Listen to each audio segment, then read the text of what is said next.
Kuna hili swali. Hili swali ni jepesi sana kwa mtu anayeuliza, lakini ni swali gumu sana kwa anayeulizwa. Unajua, mwanamke ameumbwa kwa ajili ya kureceive. Mwanamke anatakiwa apropose, watu waende nyumbani wakapropose kwamba wanataka kumuoa, au mtu wake aliyekuwa naye amuombe, bwana, mimi naomba nikuoe. Lakini wewe unapouliza hili swali kama unatamani sasa huyu mwanamke atafute mwanaume wa kumuoa au alazimishe ndoa kwa mtu aliyekuwa naye. Kuna watu hili swali limewaumiza kiasi cha kwamba wameamua kuingia kwenye ndoa pasina utayari. Yaani kuna mtu hili swali kwa sababu ameulizwa na baba, ameulizwa na mama, kaulizwa na shangazi, marafiki, watu waliosoma nao, anaona na umri wangu unaenda, acha nimkubali fulani kwa sababu tu niepukane na hii aibu. Inatengenezwa ndoa mbaya sana. Kuna watu mpaka sasa hivi kwenye ndoa zao wana miaka 10, lakini ukimuuliza furaha ya ndoa aliyokuwa nayo haifiki miezi 6. Yaani kuna mtu ndani ya miaka 9 ameteseka kwa sababu tu aliingia kwenye ndoa pasina utayari. Kuna mtu anaingia kwenye ndoa kwa sababu tu ametiwa mimba na kijana fulani. Huyo kijana ameenda nyumbani baada ya kufokewa au kuambiwa kwamba usipomuoa huyo sisi tunakufunga. Ama tu ule msukumo wa kuwaza mimi nyumbani watanichukuliaje, nimebeba mimba, mwanaume nitawatia aibu nyumbani, kwa anaamua kumpeleka yule mwanaume nyumbani kwamba, au anamshawishi mwanaume kama vipi, naomba nioe, usiponioa mimba natoa. Mwanaume anamwambia usitoe, basi mimi niko tayari kukuoa. Inatengenezwa ndoa ya huruma, sijui niite.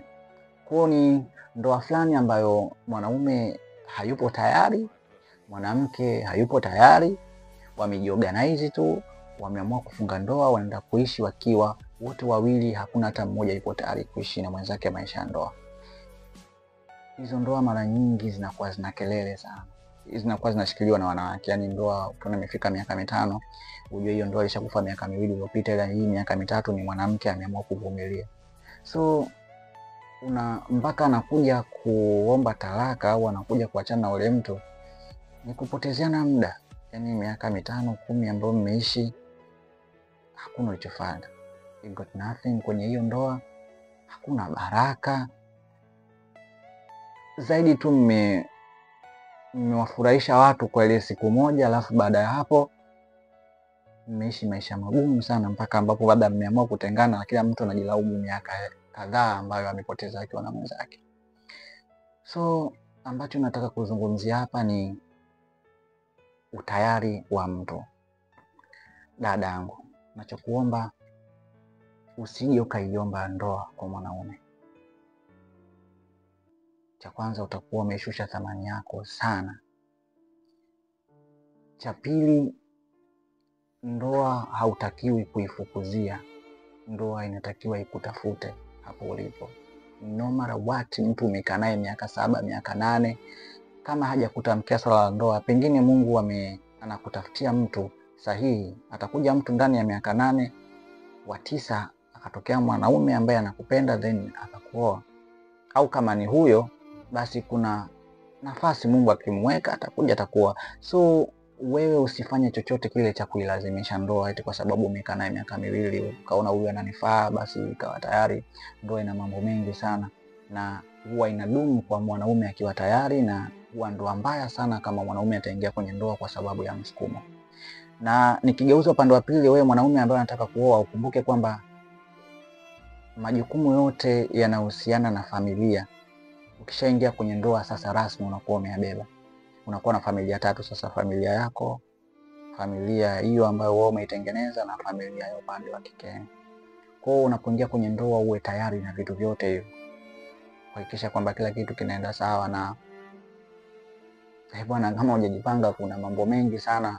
Kuna watu washakubaliana je toka mwanzoni wakati wanaanza ile mahusiano kwamba bwana, mimi pesa sio chochote kwangu, mimi niko tayari kuanzia chini, niko tayari kuanza na wewe kwa sababu nimekupenda tu, hakuna kitu ambacho kitatokea. Wanaamua wanaingia tu kwenye ndoa. Mwisho wa siku wewe baada ya miaka 2, 3 unaanza wanawake wanabadilika. Lakini hapo story nyingi za wanaume walioachwa kwa sababu hawana pesa. Sio kwamba hawakuwa na wanawake waliopenda mwanzoni, ila kila kitu kina kiwango chake cha kuvumilia. So kama hujajipanga, mimi siko tayari kukushauri uingie kwenye ndoa, ila kama umejipanga, kwa sababu sizungumzii hapa kuhusu pesa. Unajua pesa, kuna watu wana hela nyingi tu na bado hawajaoa, na kuna watu hawana fedha lakini wameoa, wana kitu kimoja tu kinachoitwa utayari.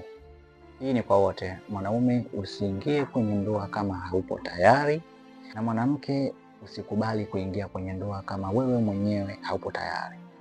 Kuna watu wengi sana wameolewa na watu ambao kwenye mahusiano tu alikuwa anampiga, alikuwa analewa, anachelewa kurudi, sikilizi, anaamini labda atakuja kubadilika baadaye.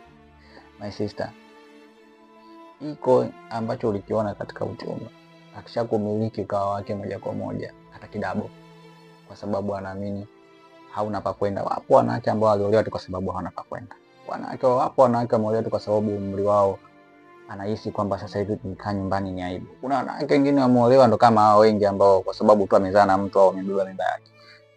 Ndoa nyingi zilizokufa ni ndoa za aina hiyo. Ndoa nyingi ambazo hazina furaha ndo ndoa za aina hiyo. Wanawake wenyewe hawajaumbwaga kuchepuka mpaka uwe na sababu kuu. Wanawake wengi ambao wanaacha ndoa zao wanachepuka ni kwa sababu wameolewa na wanaume ambao hawajawapenda. Mwanamke akiolewa na mwanaume ambaye hajampenda, ataitafuta tu furaha yake popote pale bila wewe kuwepo.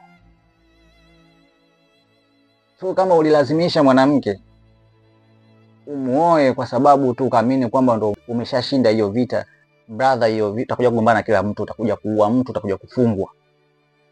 Hakikisha kabisa kwamba mwanamke unaingia naye kwenye ndoa, yeye mwenyewe yupo tayari kuingia kwenye ndoa, na wewe mwenyewe upo tayari kuvumilia vitimbi vyote vya kwenye ndoa. Udhaifu na uhodari wa wanawake ni siri ya mwanaume, na kama uko tayari kuvihimili, na mimi ndio kwa ndoa ya maana sana na mtadumu maisha mrefu. Mimi nawaombea tu wale ambao ndoa zao zina furaha na wameishi muda mrefu, na wale ambao bado hawajaingia kwenye ndoa siwakatishi tamaa, ila nawaambia tu waingie kwenye ndoa na wanaume waliowapenda na walio tayari kuoa. Mpaka wakati mwingine, naitwa Hussein Molito. Ciao.